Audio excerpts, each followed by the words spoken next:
Hello,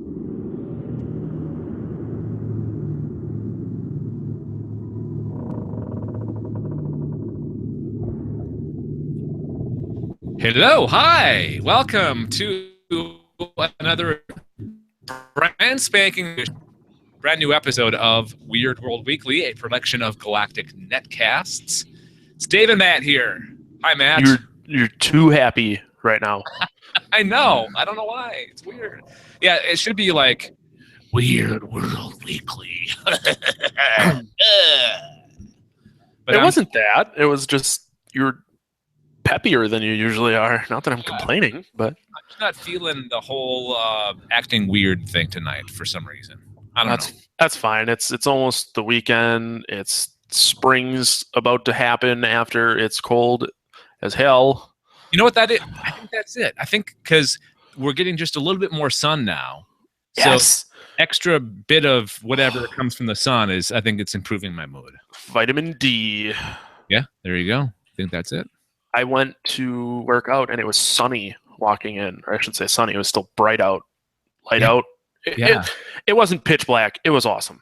Mm-hmm. It's nice. Sun staying up until like, well, we're in different time zones, but that doesn't matter because the sun goes up and comes up and goes down about the same time, right?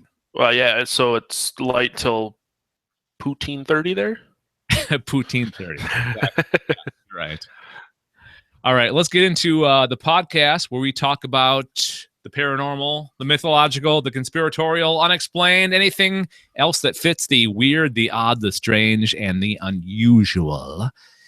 Before we do, want to remind you guys that this is part of the Galactic Netcasts network of podcasts. One of the other ones that is in the network is Matt's Podcast of Terror. Yes. Do a brief description. What is the Podcast of Terror all about? We like to party. We usually party a lot. Actually, I mean, generally, it's a horror podcast. We've been doing a lot of movies, but we recently did a video game. Yeah, with Ryan Murphy from Galactic Gaming News. Such a nice guy, and he's got a buttery voice, too. So that was really nice. It was really cool having him on. I want to do more video games in the future, but I'm scared to play horror games. Yeah, you've said that before. I actually backed a Kickstarter for one that I'm really, really excited about, but I fear many sleepless nights. But horror everything. Horror, not horror. You have to precisely pronounce those extra syllables. Yeah. It also sounds like horror. Podcast of horror. Podcast of horror. Well, Corey's there, so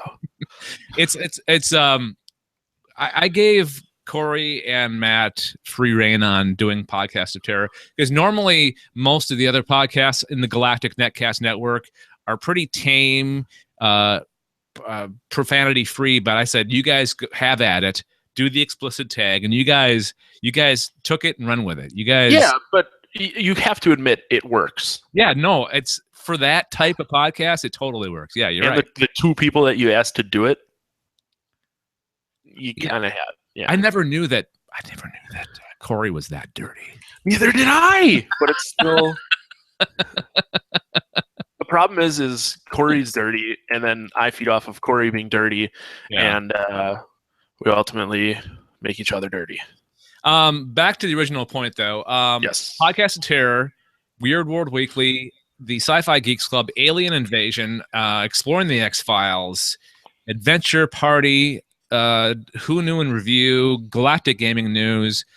They're all at under the Galactic Netcast Network, and you can support all those podcasts by going to our Patreon account. It's patreon.com/Galactic Netcasts, patreon.com/Galactic Netcasts, and pledge as little as $1 a month. If you pledge even more, like $3 a month, you'll get a cool newsletter with stuff relating to your favorite podcasts on the Galactic Netcast Network.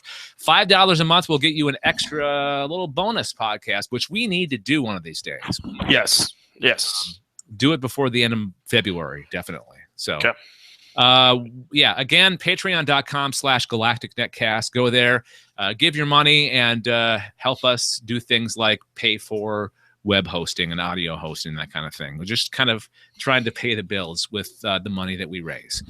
Also, you can follow us on Twitter, Facebook, Google+, subscribe to our YouTube channel, follow us all over the place, all over online. All right. So it's weird. We used to do the whole wheel thing. We're not doing that anymore. We just have we have something picked out per episode. We planned ahead. Yeah. So what we're going to talk about this episode is modern day vampire stories. Are you scared yet, Matt? No, it should be interesting because there was the rash of modern day zombies, which turned out to be bath salts. Yeah. No, that was kind of weird. That was incredibly weird. So I couldn't find one really good story, so I found two, pretty recently too. These are very recent stories. The first one, and they're both from like weird countries, I bet. Australia and New Zealand. Two countries right next to each other. Which I don't know what the correlation is, but there is some kind of connection there. It's the water, maybe, or living on the other side of the world. That's possibly as well. It's also possible. Different. They're getting their gravitational waves before we do. For sure. Okay, so the first one is about a real life woman vampire who drinks blood. Wow. Have you ever heard of this before? Real life vampires. I'm trying to. You kind of have to skirt around the term real life vampire, because is she drinking blood to be a vampire, or is she drinking blood to sustain life? If she's not drinking blood to continue living, she's not really a vampire. She's just a human who drinks blood in addition to eating food. This is a very interesting case, though. She's not drinking blood to sustain her life, but she does have certain traits of vampires, traditional vampires. Okay, so she lives in Queensland, Australia. She's 38 years old. Her name is Georgina Condon, and she says that she likes to consume human blood directly from the wound and loves the metallic taste, texture, look, and intimate nature of it. Yeah. Not just that, the woman has other traits of a true vampire. She suffers from solar dermatitis and blisters in UV light. Isn't that just an allergy to the sun? Yeah. Okay. Yeah. But it sounds like a real vampire, right? Like, it does. Vampires traditionally, they go out in the sun, they burst into flame, they're dead. Although some are, that's kind of there's been some vampire stories where that is changed just slightly, like different degrees of how bad they either die or they get just hurt for a while or they sparkle. Yeah. Didn't those guys, what are those series of movies called? Twilight. They didn't die, right? They turned into sparkle fairies. They could be out in the sun, right? Yep. So there's that. According to Condon, her passion for drinking human blood started when she was 12 years old, when she would open wounds on her own body, picking off scabs, and how she developed the thirst for blood. Does that gross you out? So gross. I didn't know that was a thing that grossed you out, Matt. I'm sorry. No, it doesn't make me physically ill, but like I don't. I'm a guy, and I've done my fair share of like scraping my knees or cutting myself, and so I've licked my own blood. I don't like the taste. I think it's disgusting. Not only that, but it's not something that's meant to be drank. So like the idea of drinking your blood is gross to me. Mm-hmm. Well, different strokes for different folks, I guess. Oh, shut up, Dave. It's gross to you too. See, no, I actually I don't enjoy the taste of blood, but I like when I have a wound, like when I cut myself or whatever. Yeah. I will suck my blood to get it to stop from bleeding, right? Yep. I don't know if you're supposed to do that, but that's something I do. And I don't mind the taste. I don't taste the metallic taste, how she describes it. And it doesn't give me pleasure, but I suck my own blood. Yeah, but there's a purpose, and yeah, I mean, blood has the metallic taste because of the iron. Oh yeah, I didn't think of that. Okay. So maybe you have low iron. Maybe you should up Yeah. your iron dose so that your blood tastes like Metallica. Sorry. Give me fuel. Give me fire. Give me that. Every time you said Metallica, I'm just like Metallica. But yeah. So there's it's. It tastes like a sweaty Lars Ulrich for some reason. It's weird. Oh man, I love that man. All right. So, were you going to say something? No, not at all. Okay. Do you want to move on to the next story? Yeah. This lady grosses me out. Okay. So, let's move a little bit offshore from Australia to New Zealand, which is very close by, right? At least that's what I seem to always think they're close by. Do you want to check a map? I am right now, way ahead of you. I'm fairly certain New Zealand is off the coast. Mm-hmm. Yeah, it's right off the coast of Sydney. Okay, but it's not like you can see it from the other country, right? It's not like close. Looking to see how many miles. 1,400 miles. So no. All right, never mind. 2,582 miles is 1,400 kilometers. Everything is just so vast out in the Pacific, isn't it? Just crazy. Okay. Oh no, never mind. This map's stupid. It's 2,582 miles from the center of Australia to the center of New Zealand. Okay, so how far is it from like Sydney to? I need a city. I need a city in Auckland, I guess. Yeah, Auckland. To Auckland. Since really good at the internet. Wouldn't be a Weird World Weekly episode without some kind of. I got to do kilometers to miles. It's 1,400 miles. Okay, so it's still kind of far. Oh yeah, that's super far. That's well, you say. I'm trying to think. Sheboygan to Minneapolis is probably 380 miles. That takes 5 hours to drive. Almost 6 hours to drive it. So, yeah. Wow, it would take you quite a while to get from. But it's different traveling on the ocean, right? It's maybe not. I don't know. Never mind. Let's move on to this. We're going off on a tangent here. New Zealand hit with string of vampire attacks, which seems strange to me. I never figured New Zealand this is a vampire hangout. Yeah, well, I think they're kind of freaked out by it too. We'll talk about that in a second. Recently, a woman was accused of biting a man's neck so hard her teeth cut through an artery. Oh, artery! That's bad news, man. You can die from something like that. Yeah. You must have some serious teeth.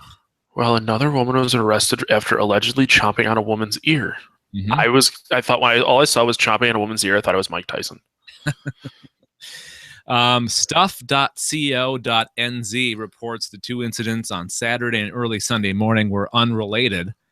It was a fight between three females, and during the fight, one of the females has bitten another woman's ear and drawn blood. She hasn't bitten it off, but quite badly so that she needed some kind of medical attention. That's in Hawke's Bay District.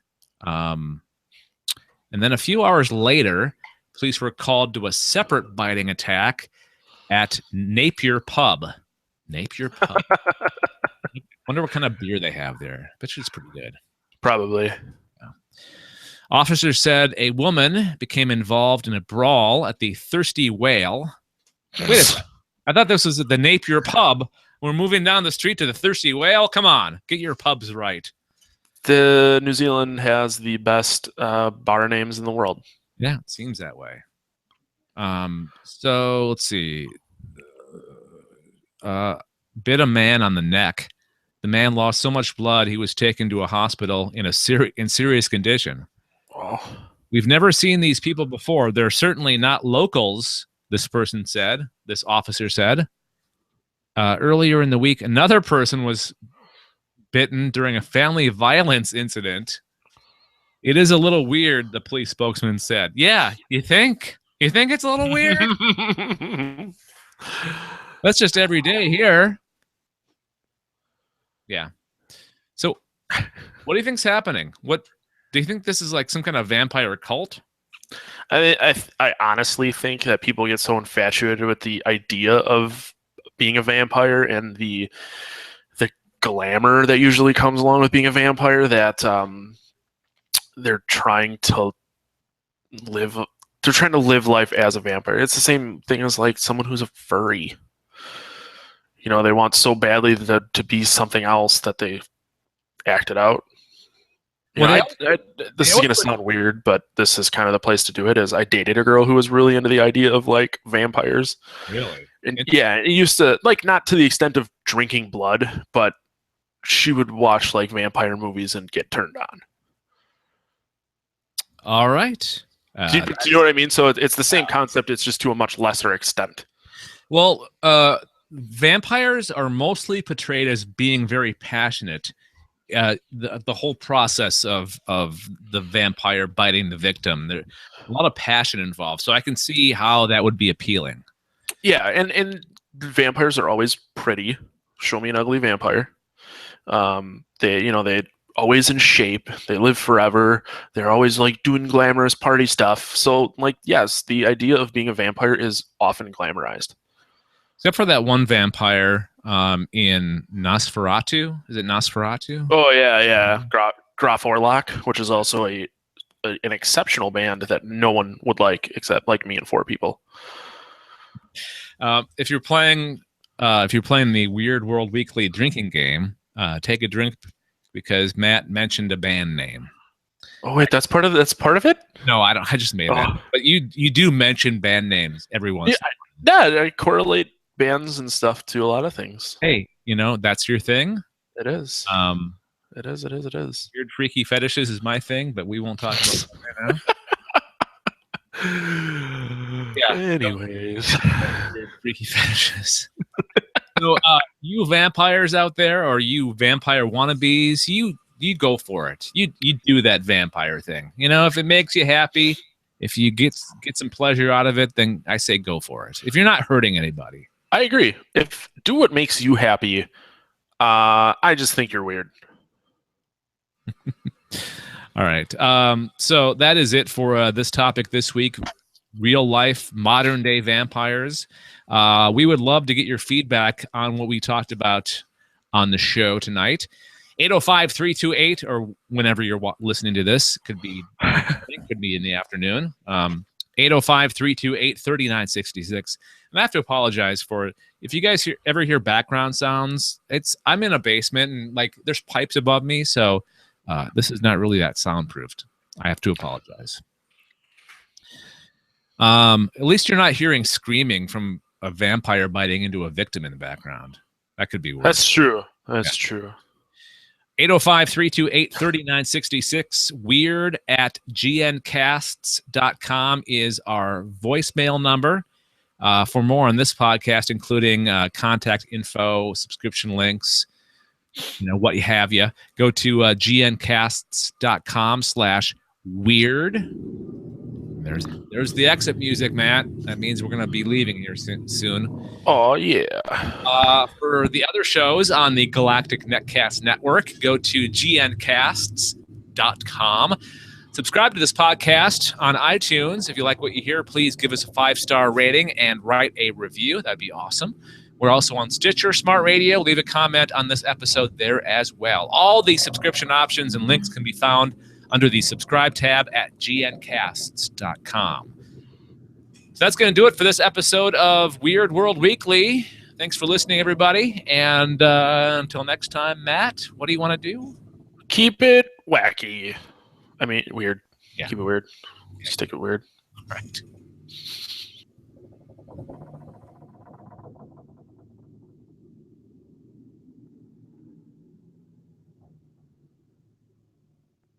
All right. Yeah, somebody decided to take a shower. This is now the only time I'm hearing it, but I know how it works. Yeah, the audio. I'm recording audio from my end, so it picks up. It hears it a lot better. Yeah. All right, hang on. Let me. I want to see something. I'm going to see if we're live on the front page. Oh, I can check it too. I'm curious. Should be live. Trouble is with this plugin is only shows you have to stay on the page long enough to go to the next video. So whenever you go back to the page, it's always the same video until somebody does a new one, and it's whatever the latest video is the one that shows up. We are live. Okay. It's creepy. Yeah, there it is. Huh? That's so weird. Seeing yourself talk from before. Future Dave does not like past Dave talking. Yeah. All right, cool. Just wanted to check that. Fucker. Let me save this.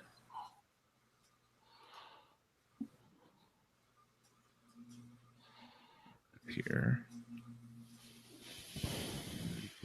Weekly.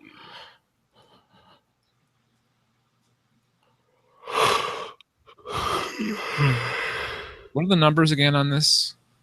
54, 55, and 56. Okay.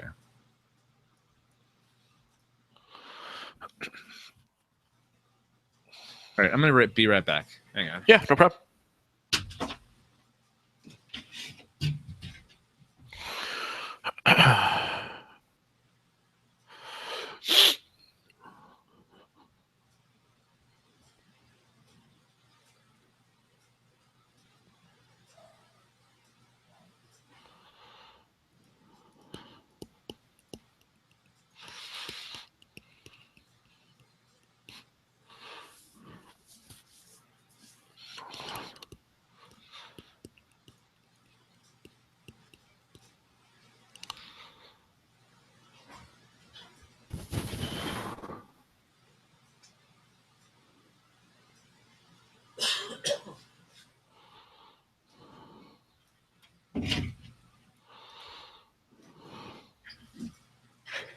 All right, we'll have to wait until the furnace turns off. But we'll talk amongst ourselves. We're still streaming live, and it'll be on the YouTube video. So, yeah, it will. Oh yeah.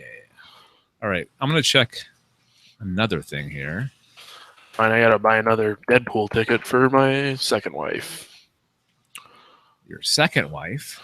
Yeah, one of her college roommates is coming to stay on Saturday night, and I was like, hey, just so you know, we're going to this movie. You don't have to leave, but if you're going to go, let me know. So she said she can go, so I'm going to buy her another ticket. Well, more the merrier. Yeah, I'm not... She's a really good friend of ours, so I'm not at all upset. Money, money, money. I'm making up words for this song. I don't know what I'm doing. You know what I should do? You ever use Fandango? Do you have Fandango in Canada? No. Oh, I was like, that's a really weird question, but I feel like I should ask. At least I don't think we do. It's not something that we use. Like the theater company, the string, or the, what do you call it? The conglomerate? No, the chain of theaters that we go to have a pretty good system on their own. So it's not something that there may be Fandango in Canada. I don't know. I'm not sure. Couldn't tell you. All right. I'm going to check one more thing just to give us some more time for stupid heater to turn off. I turned it down a little bit. There it is. It's off now. I want to see if my if this then that worked for the video. I don't think it didn't work for Facebook.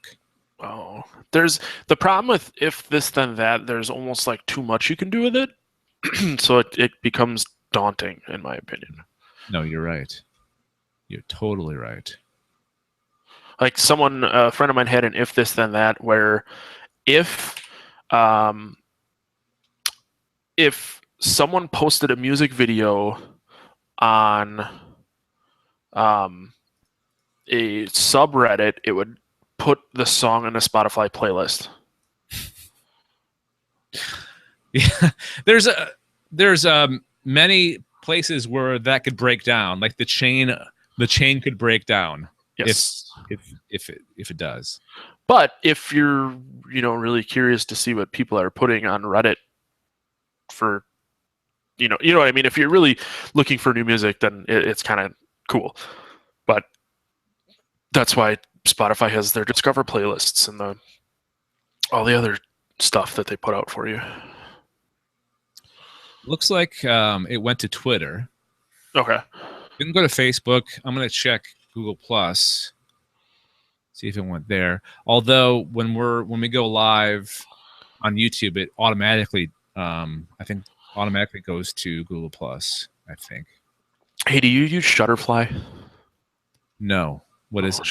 I'm not sure, but Fandango keeps giving me $20 gift cards. Oh.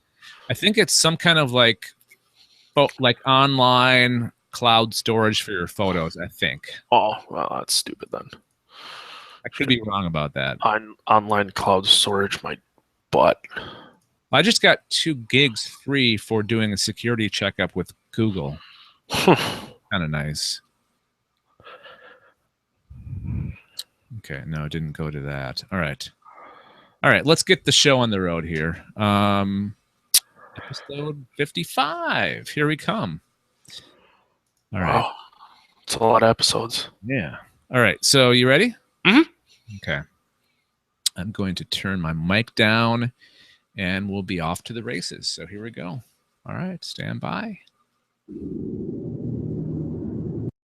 All right, hang on. Where is it? Grab. Never gets old. All right, here we go. For real this time. All right.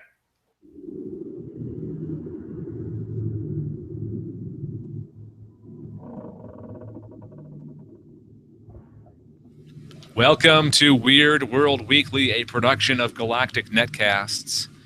And I am going to say this right now. If you hear a noise in the background, it's not the water heater. It's not the water heater going, okay? That's just a construct of the weirdness of this podcast. It's just we're just making it more weird by having that unknown noise in the background. I'm going to just describe it as that. Just an unknown weird noise. Dave just has a old ratty water heater plugged in behind him for ambient sounds. Exactly. I did it on purpose.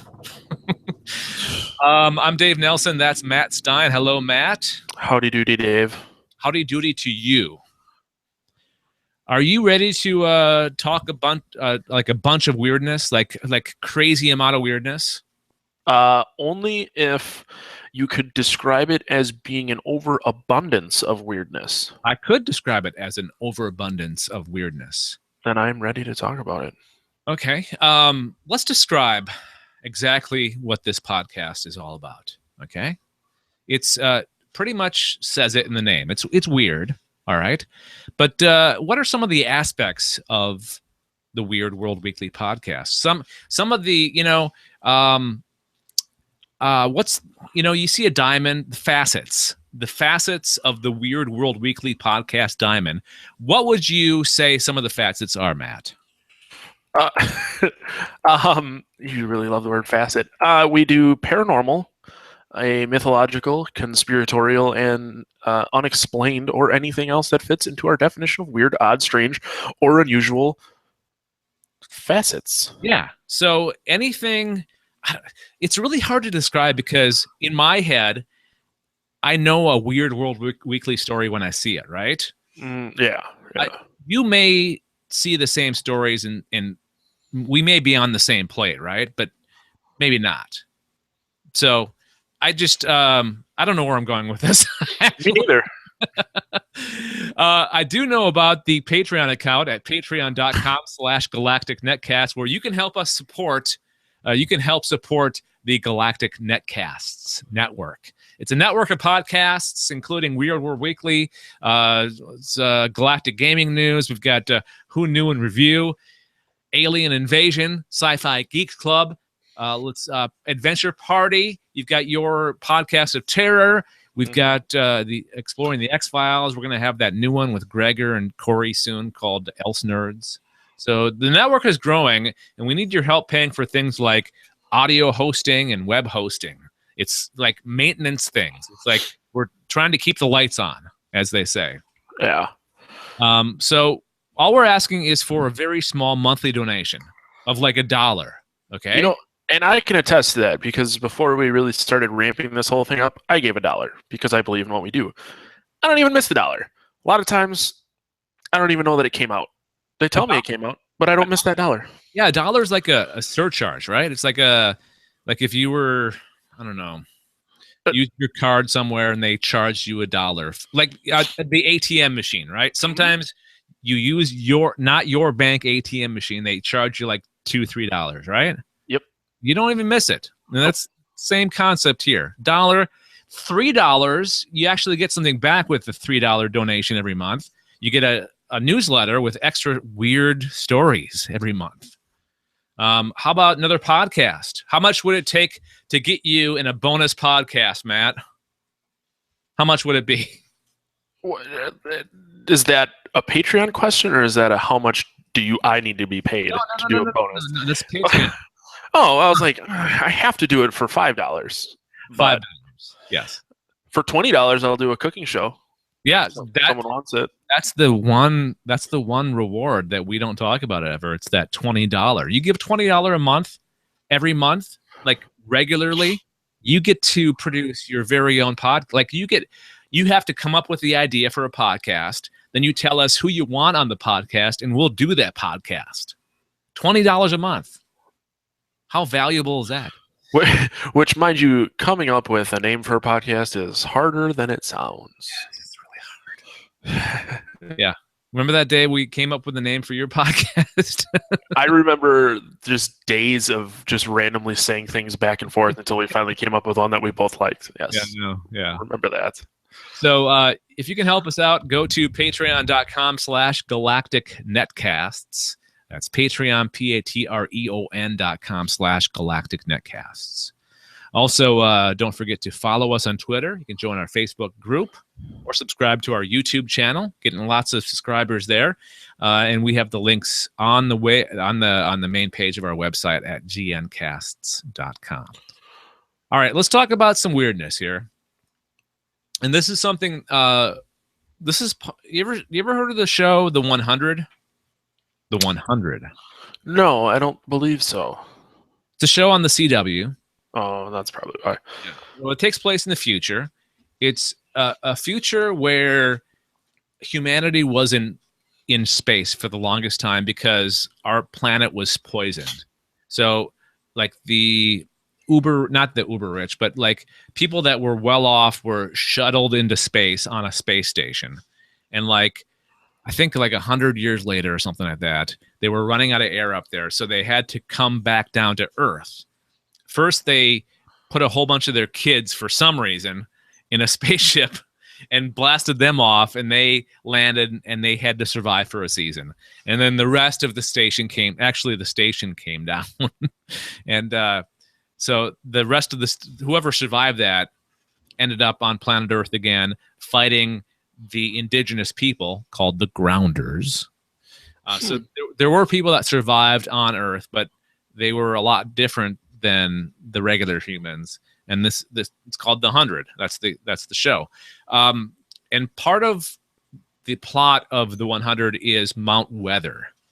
Mount Weather is like a facility where a bunch of other humans survived for the longest time, like sealed off from the outside world, from the elements, from the poison that was on the planet. Okay. Now, it turns out Mount Weather is an actual thing. It's a real location that they based their fake Mount Weather on. It's just 46 miles from Washington, D.C. It's a mysterious and secretive underground military base located deep inside a mountain near the rural town of Bluemont, Virginia. Called Mount Weather, it's also known as the Western Virginia Office of Controlled Conflict Operations. What? Why? Well, usually if it has a shortened name, the name is some sort of anagram or something of what it really is called. This doesn't work at all. Well, it's originally called Mount Weather because they did weather experiments from the facility, from on top of the mountain. That's why it's called Mountain Weather. Mount Huh. Weather. But it was later changed to different. The base was changed. It changed its use to for this Western Virginia Office of Controlled Conflict Operations. Basically, FEMA. That's where they operate out of, is Mount Weather. Crazy. So, and this is a very interesting story. Buried deep inside the earth, the facility is equipped with private apartments and dormitories, streets and sidewalks, cafeterias and hospitals, a water purification system, power plant, general office buildings, and a small lake fed by fresh water from underground springs, and its own mass, and it has its own mass transit system and TV communication system. Now, why do you think they have all this stuff? What would be your guess as to why this underground place has what sounds like its own city? Why do you think that is? So that when World War III happens, there's a place for high-powered officials to go. Yes, you are exactly right. You nailed it on the head right there. Mount Weather is the operational center of approximately 100 other federal relocation centers.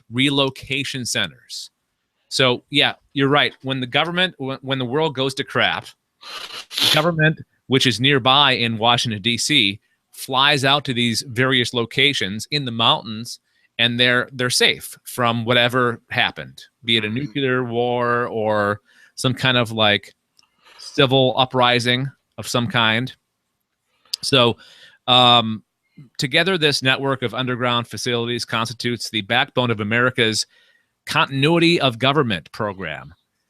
In the event of nuclear war, declaration of martial law, or other national emergency, the president, his cabinet, and the rest of the executive branch would be relocated to Mount Weather. It gets better than this. It gets better as the more we go along here. So the underground city contains a parallel government in waiting. Each of the federal departments represented at Mount Weather is headed by a single person on whom is conferred the rank of a cabinet level official. So we've got the cabinet in DC, right? Yeah. That's the president's inner staff, and they have their duplicates in Mount Weather. They're stunt doubles? They're stunt, yeah, basically. Now, what if, now I know I've said on prior episodes and a lot that what if I'm right and there are people above the president who really call all the shots and the president is just your scapegoat, your public scapegoat? What if Mount Weather is for those people and not the president? That is a possibility. You bring up a very interesting and intriguing point. That could be true. We don't know. I mean, all we know right now is that there's this facility in this mountain that's gigantic with all these things, that it's a safe haven for the government, maybe, or maybe the military has some other plans. Maybe the New World Order. Maybe this is part of their deal. Who knows? Just mind-blowing. Yeah. So the underground city contains, I said that already. Okay. Unless the parallel government at Mount Weather does not decide out of the goodness of their heart to return power to the constitutional authority, the U.S. could experience an honest-to-goodness coup d'etat, posing as a national emergency. So this is where the conspiracy theory starts, is they've got this government in waiting set up already, right? So maybe they're looking for an excuse to implement this, right? And then they don't give it back. You see where I'm going with this? Yeah. Well, it's not a new concept for the government to kind of strong arm their way into a situation and then just keep it that way. Mm-hmm. I mean, usually it's really small stuff. I cannot think of anything specific off the top of my head, but it doesn't surprise me at all. So this could be their swan song. Yeah. It's very possible. Yes. So a Senate subcommittee in 1975 learned that the facility held dossiers of at least 100,000 Americans. Oof.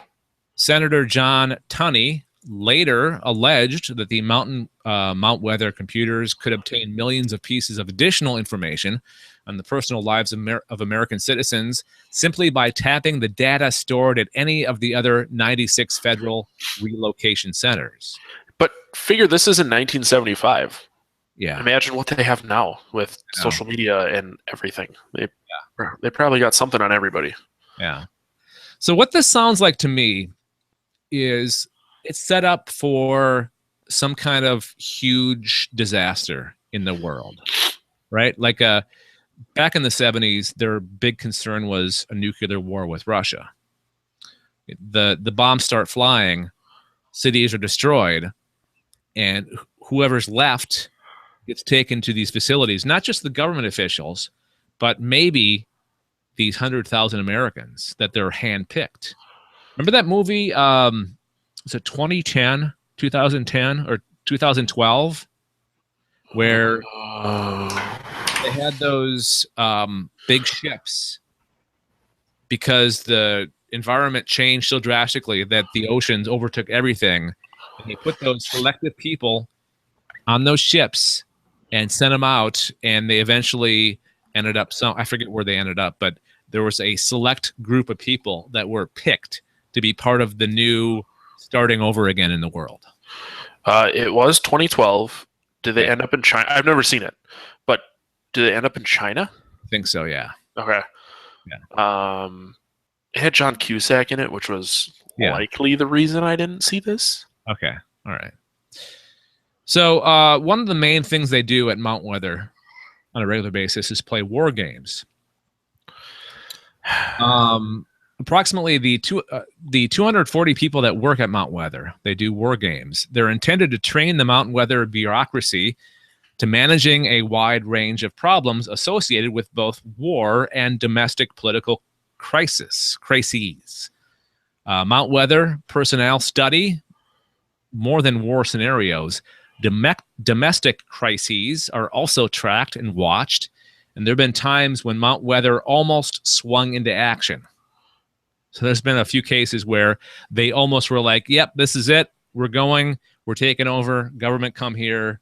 That's it.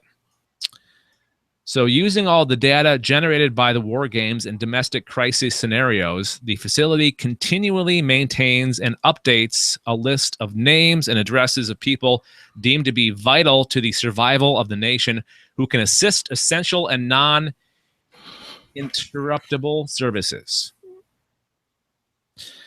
In 1976, in the 1976 article, the survivors list contained 6,500 names, but even that was deemed to be low. So like I said, they've got this certain group of people that they're going to draw from that they'll bring to these facilities to basically start over again. Huh. Huh, indeed. Yeah, it's a concept that's really difficult to like take in. Mm-hmm. You know what I mean? I don't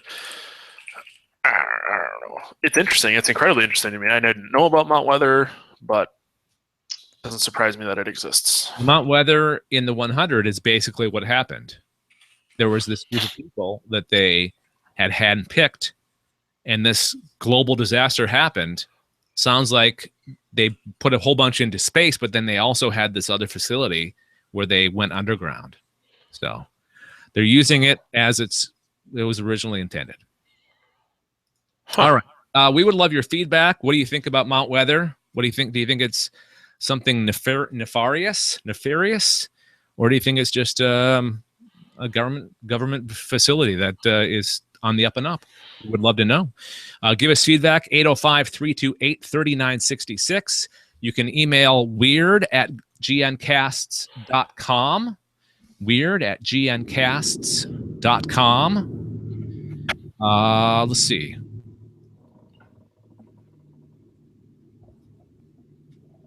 Do you want to say the rest of it, please? Yeah. You can subscribe to the podcast via iTunes, and if you like what you hear, leave us a 5-star rating, write a review. We're also on Stitcher Smart Radio. Still have never used Stitcher. But you can leave a comment on the episode there as well. All subscription options and links can be found under the subscribe tab at gncasts.com. All right. Thanks for listening, everybody. And until next time, Matt, what do you want to do? Keep it weird.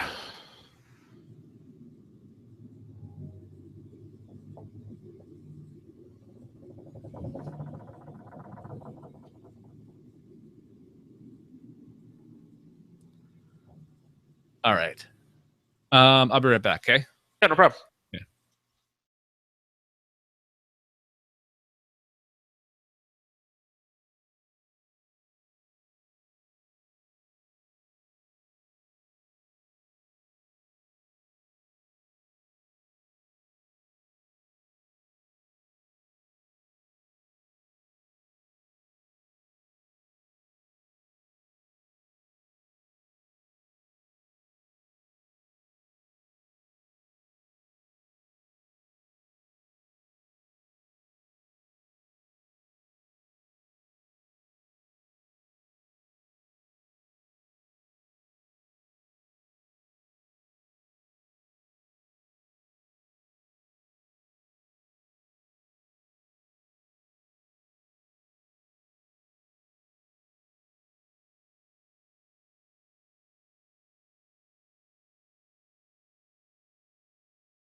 Hey, Matt. Hey. Sorry. No, that's fine. I had to use the bathroom. That's fine. I should probably do the same. Oh, sorry. I'm going to pee quick. I didn't think about that. I'm fighting with Twitter right now. Hang on. All right.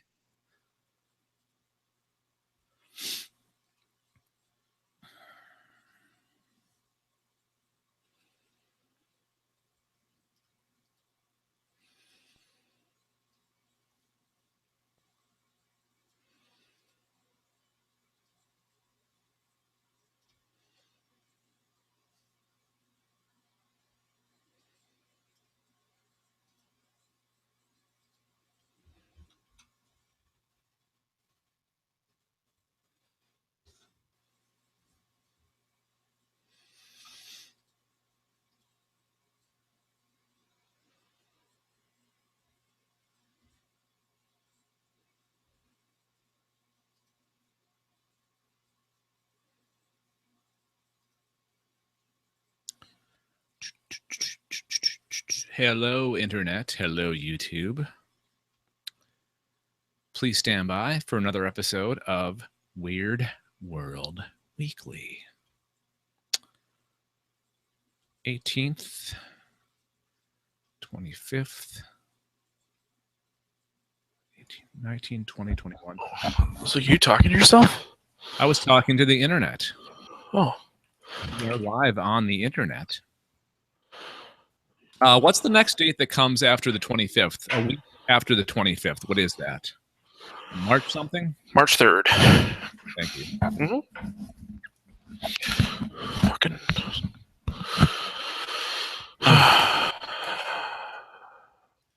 Oh, come on, last pass. You do me like that. You having trouble with Twitter? Well, so, okay, we made a Drown the Lifeguard Twitter in the before time, and then we didn't do anything because we weren't really doing anything. Now we're doing stuff, and I've been posting to Facebook, and I logged into the Podcast Terror Twitter and saw that Corey was following Drown the Lifeguard, and I'm like, holy crap, this thing's still tweeting using Facebook with an old picture with a guy that's not in our band. So I was like, oh, I'll just go change it. And then I'm like, it wanted to send an email to my school email from 2 schools ago, and I was like, I don't have access to it. So they sent me an email. They're like, just tweet this out and then send us this thing, but tell us the email you want to associate the account with. So I'm trying to make a Drown the Lifeguard Gmail, and I'm trying to use LastPass to create me a password, and it's just not doing what I wanted to do. So I'll just type one in. That sounds like a big headache. It's just stupid. But that's it. Nothing serious. Okay. But I just need to make the email first so that, yeah. Okay. Do you want to do that while we're going here? Or Yeah. Feel free. Okay. All right. I'm going to start recording, and I'm going to turn my mic down. We'll start and do our last episode of Weird World Weekly forever. No, kidding. Here we go.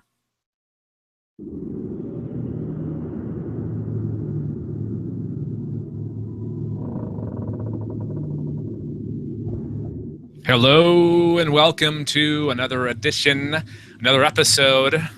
of Weird World Weekly, a production of Galactic Netcasts. I'm Dave Nelson, and with me as always, Mr. Matt Stein. Hello, Matt. Whoop, whoop. How's it going? Good. How are you? Not too bad. It'd be nice if stupid, I don't know.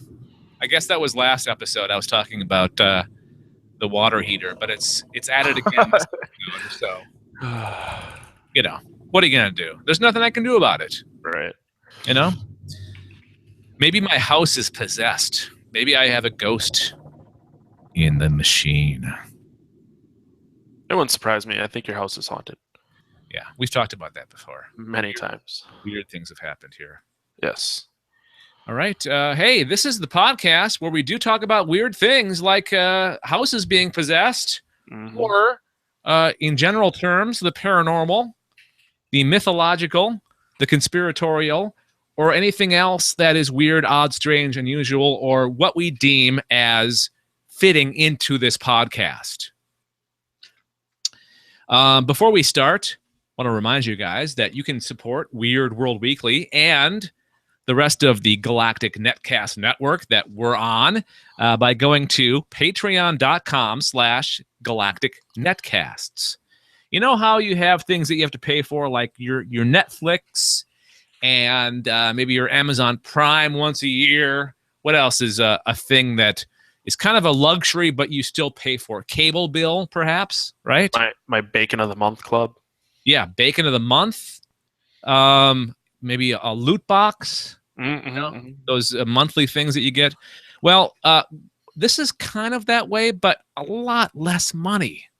Okay. Yes. Oh, See, yeah. you're getting these podcasts for free. We don't ask you for any money for that.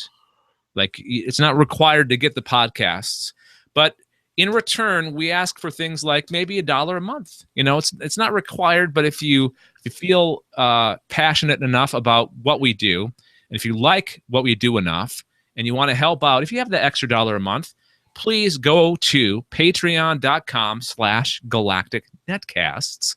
Pledge that $1 a month. But if you feel like you can give more than that, $3, and we give you something in return. Not just all these great podcasts, but we also will give you what we call a reward. And that reward is a newsletter once a month with extra stories related to our podcasts, like Weird World Weekly.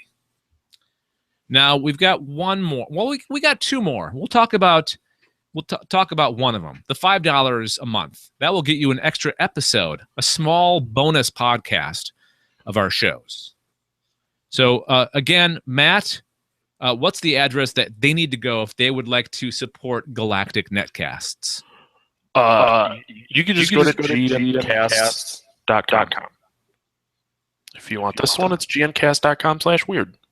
Or you can go to patreon.com/Galactic Netcasts. That's the address that I was looking for. Sorry. Yeah. I'm tired and fighting with Twitter. Okay. All right. So again, patreon.com/Galactic Netcasts, and please, you can help us pay for things like audio or web hosting, just the kind of the maintenance, the behind the scenes, the machinery that keeps this engine going. Patreon.com/Galactic Netcasts. And if you want to follow, keep up with what we have going on, you can follow us on Twitter. Not have a fight with Twitter, but just follow us on Twitter. Join our Facebook page or group, or subscribe to us on YouTube. And all the links are at our main site at gncasts.com. All right, so this week's subject is kind of something I think that we touched on a previous episode. We discussed this place in the middle of the Pacific Ocean where weird things happen, called like the Devil's Triangle, the Devil's something. Do you remember what the exact name was? We referred to it as I shouldn't say we specifically, but the story we talked about, it was called the Devil's Triangle. Yeah. But there's a real name for it. Looking it up because I don't like not knowing things. Devil's Triangle. The Devil's Sea. The Devil's Sea, that's a triangular area south of Japan. Okay, yeah. And this week's story. Dragon's Triangle. Okay, Dragon's Triangle, thank you. Sorry. That's okay. You were very helpful. This week's story took place in that area of ocean, I think. It's called the Orang Medan or Orang Medan Death Ship. We'll just call it the Death Ship. So okay. Sounds much easier. Yeah. So here's the story. In June 1947, a forbidding SOS signal. Am I saying that word right? Foreboding. I think they spelled it wrong, or I spelled it wrong. Either way. Yeah. A foreboding SOS signal drifted across the airwaves.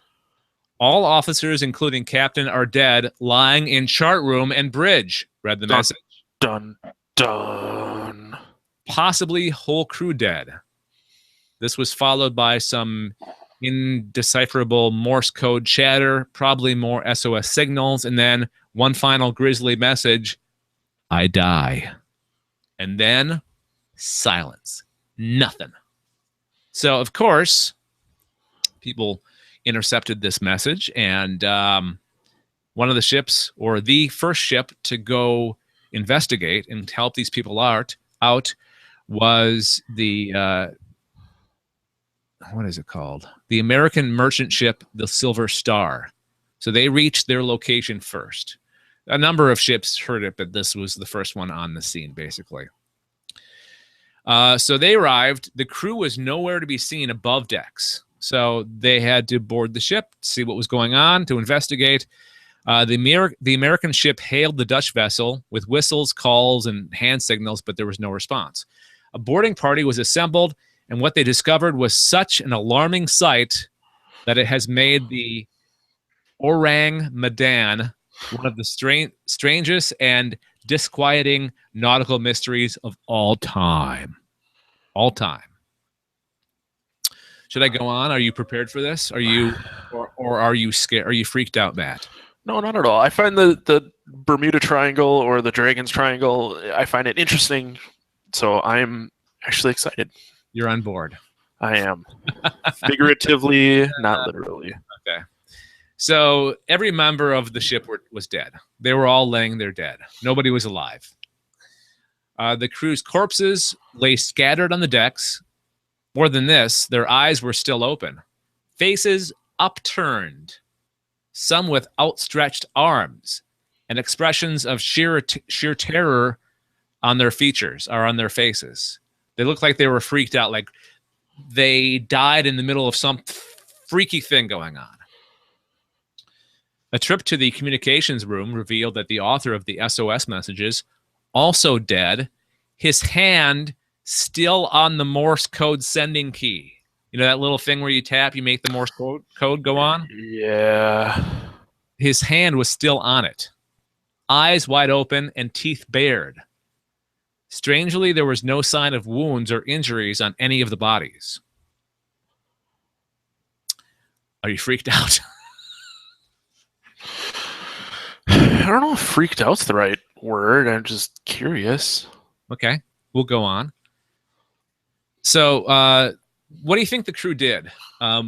After they investigated it, they're like, okay, what's the next step? What do you think they're going to do? Run like hell. No. Well, of course not. I mean, clearly they didn't, but that's what I would have done. Okay. What would a responsible ship owner intercepting a emergency SOS out in the middle of the ocean after investigating the ship and discovering that all the bodies were dead? It's a crime scene. What would you do next? Well, call some sort of authority. Okay, well, no. They decided to tow the ship back to port. Well, I mean, that seems like a poor idea, but I guess if you aren't under the assumption that you're dealing with something supernatural or something dangerous, why wouldn't you? Yeah, and this is 1947 too, so there's not like you can call like the coast or like helicopters to come, right? Yeah, a little bit before all that, technology-wise.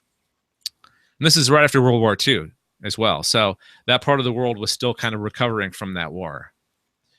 So they decided to tow the ship back to port. But before they could get underway, smoke began emanating from the decks below. The boarding party hurriedly returned to the Silver Star and barely had time to cut the tow lines before the SS Orang Medan exploded. What are you laughing at? Your pronunciation is funny to me. Orang Medan. I'm sure that it's totally off the mark. Probably. Orang Medan.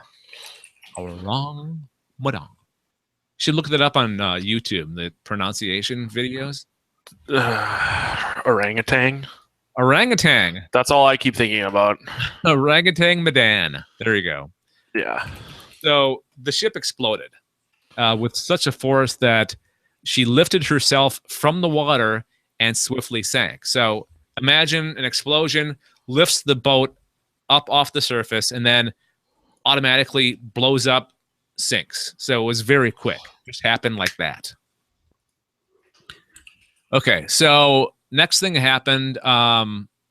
They went back to port and reported what happened. So, what really happened? Over the decades, several maritime historians have sought to uncover the truth about the ship's puzzling fate. Among these is Roy Bainton's research. He writes, I think that's how you pronounce his last name, Bainton. Roy Bainton. Anyways, searching the Dutch shipping records in Amsterdam seemed only to deepen the mystery, because that's where the ship originated, which was the Dutch. What do you call what's their country? Denmark? No, it's not Denmark. Danish? No, it's no. not. Denmark's Danish. The Dutch? Netherlands. Netherlands. Okay.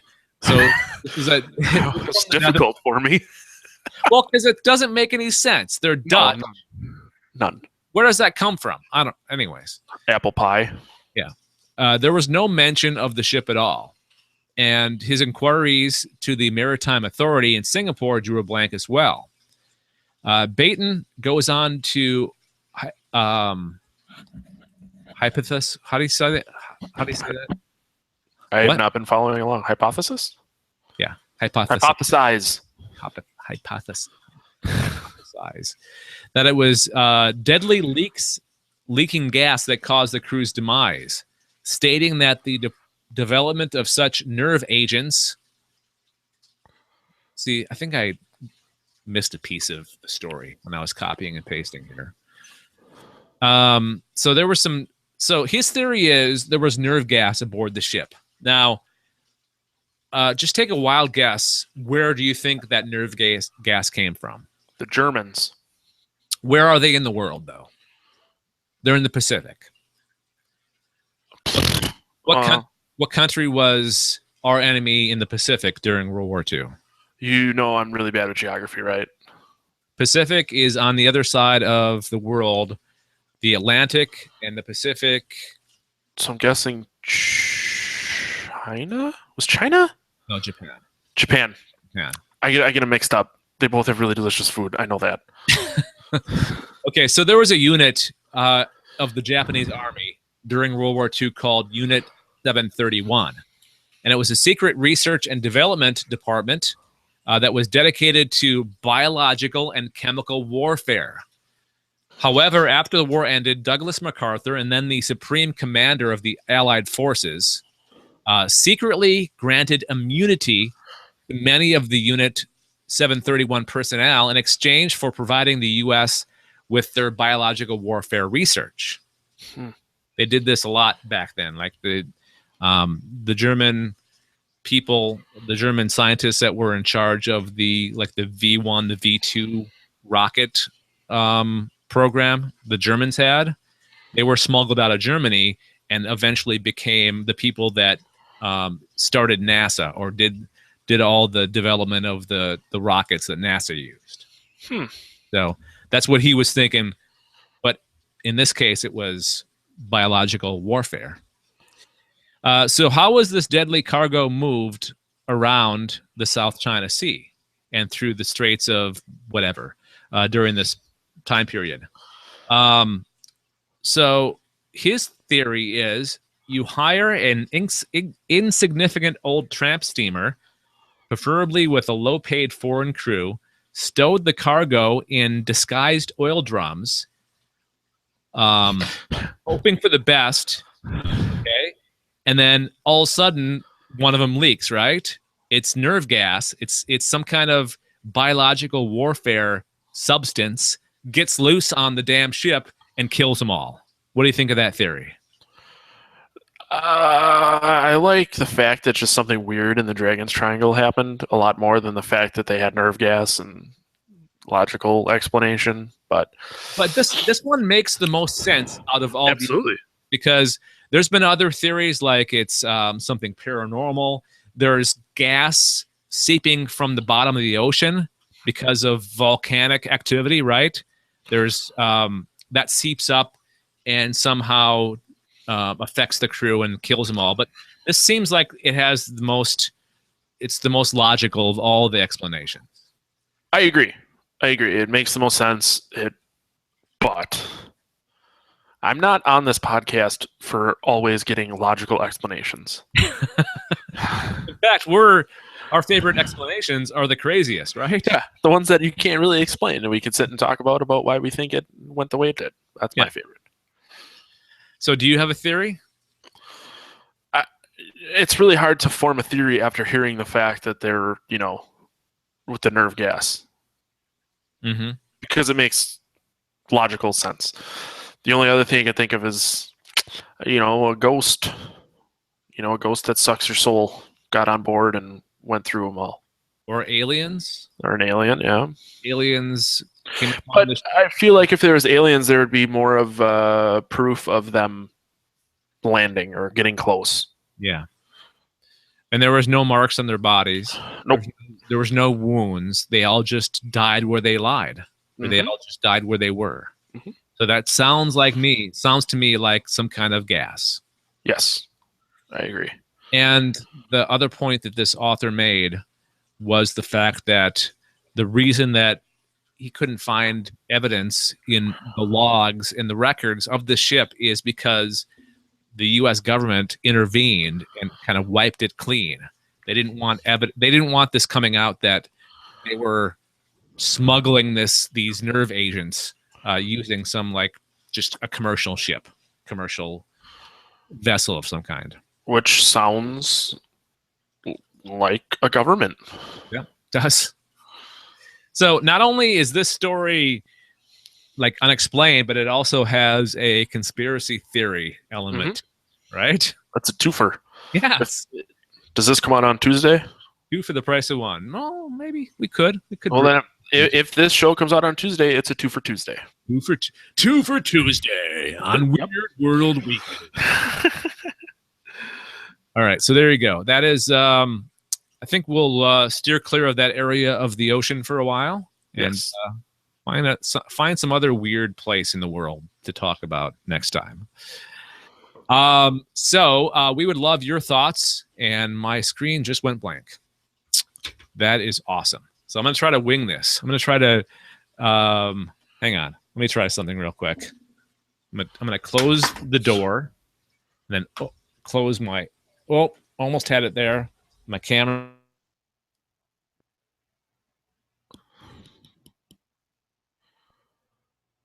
I think we lost Dave.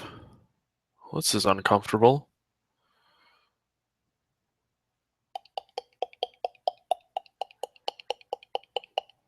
I guess if you're watching this, we lost Dave. It's just me. Pretty creepy. Just got his arm. Not a whole lot else happening.